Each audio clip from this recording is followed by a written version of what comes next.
احتساب عدالت اسلام آباد نے نندی پور منصوبے میں تاخیر کے کیس میں ڈاکٹر بابر اعوان اور جسٹس ریٹائرڈ ریاض کیانی کو بری کر دیا۔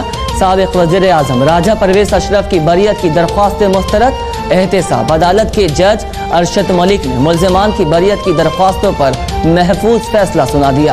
ملزمان شمائلہ محمود اور ڈاکٹر ریاض محمود کی بریت کی درخواستیں بھی مسترد۔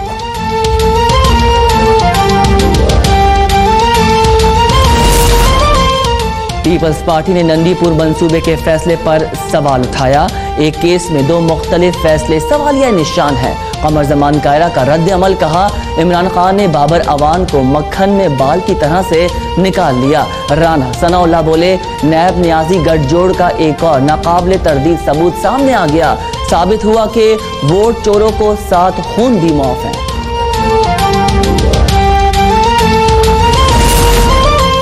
فلیگ شپ ریفرنس میں نواز شریف کی بریت کے خلاف نیب اپیل پر سماعت۔ اسلام آباد ہائی کورٹ کی نیب کو تفصیلات چارٹ کی صورت میں جمع کرانے کی ہدایت۔ نیب پروسیکیوٹر سردار مظفر عباسی نے عدالت کو بتایا نواز شریف فلیگ شپ کمپنی سے 10,000 درہم تنخواہ لیتے تھے۔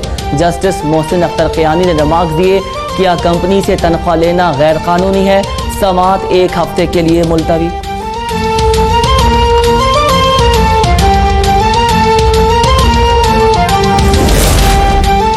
اشتہارات کے غیر قانونی ٹھیکوں کے کیس میں بڑی پیش رفت۔ احتساب عدالت کا سابق وزیر اعظم یوسف رضا گیلانی سمیت 7 ملزمان پر فرد جرم عائد کرنے کا فیصلہ۔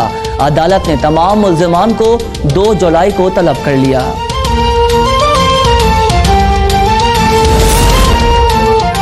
یہ جیل اور حوالات نئے نہیں، گرفتاری ہمارا زیور ہے، گرفتاری سے کون ڈرے گا۔ پیپلز پارٹی کے رکن فریال تارپور کا سندھ اسمبلی میں خطاب، کہا میرے شوہر، بھائی اور بیوی کو بھی جیل میں ڈالا گیا، جھوٹے الزام لگائے جا رہے ہیں، میرا ضمیر مطمئن ہے۔ فریال تارپور کا سندھ اسمبلی پہنچنے پر پرتپاک استقبال، پی پی اراکین نے پھولوں کی پتیاں نچاور کی، اسپیکر سراج درانی نے گاڑی کا دروازہ کھولا۔ سندھ اسمبلی میں ممبران کی آواز کو دبایا نہیں جا سکتا۔ 121 اراکین نے بجٹ پر تقریر کی، ہمیں برداشت کرنا آتا ہے، برداشت کرتے رہیں گے۔ وزیر اعلیٰ سندھ کا صوبائی اسمبلی میں خطاب۔ اپوزیشن لیڈر فردوس شمیم نقوی بولے قائم علی شاہ اور مراد علی شاہ کو 14 سال کا حساب دینا پڑے گا۔ وفاق پیسے نہ دے تو باتیں کی جاتی ہیں مگر حساب دینے کو تیار نہیں۔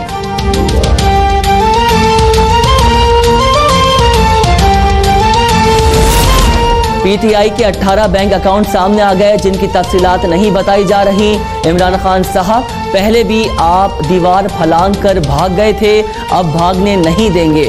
مشیر اطلاع سندھ مرتضی وہاب کا وفاقی حکومت کو مشورہ، کہا کمیشن بنانے والوں نے 10 ماہ میں 11 ارب ڈالر کا قرضہ لیا، جانچ پڑتال کر رہے ہیں تو اپنی حکومت سے بھی کریں، صفائی کرنی ہے تو گھر سے تو شروع کریں۔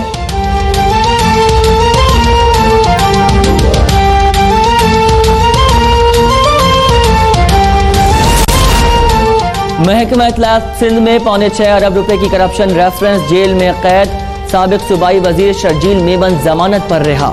سندھ ہائی کورٹ نے درخواست ضمانت منظور کر لی۔ 50 لاکھ روپے کے مچلکے جمع کرانے اور شرجیل میمن کا نام ECL میں ڈالنے کا حکم۔ جسٹس کے آغا اور جسٹس عمر سیال پر مشتمل 2 رکنی بینچ نے محفوظ فیصلہ سنایا۔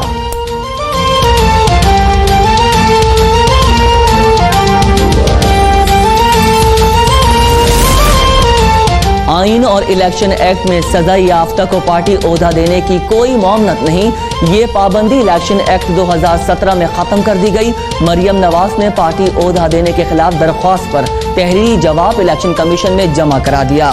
درخواست ناقابل سماعت قرار دے کر مسترد کرنے کی استدعا۔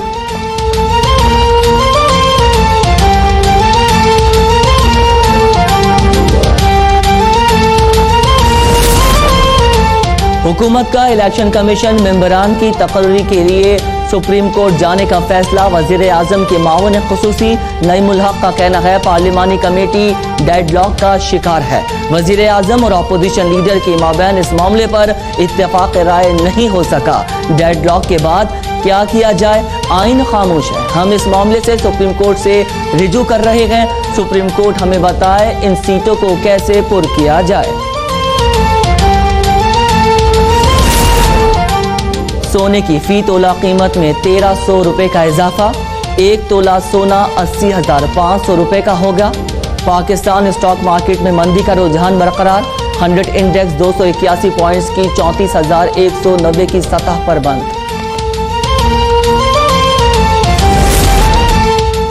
اور اسٹیٹ بینک نے 40,000 کے بانڈ کی فروخت آج سے بند کر دی۔ اسٹیٹ بینک کے مطابق 40,000 کا بانڈ 31 مارچ 2020 کے بعد قابل قبول نہیں ہوگا۔ Bears bond premium prize bond میں تبدیل کرایا جا سکے گا۔ اس بانڈ کے عوض اسپیشل سیونگ سرٹیفکیٹ خریدے جا سکتے ہیں۔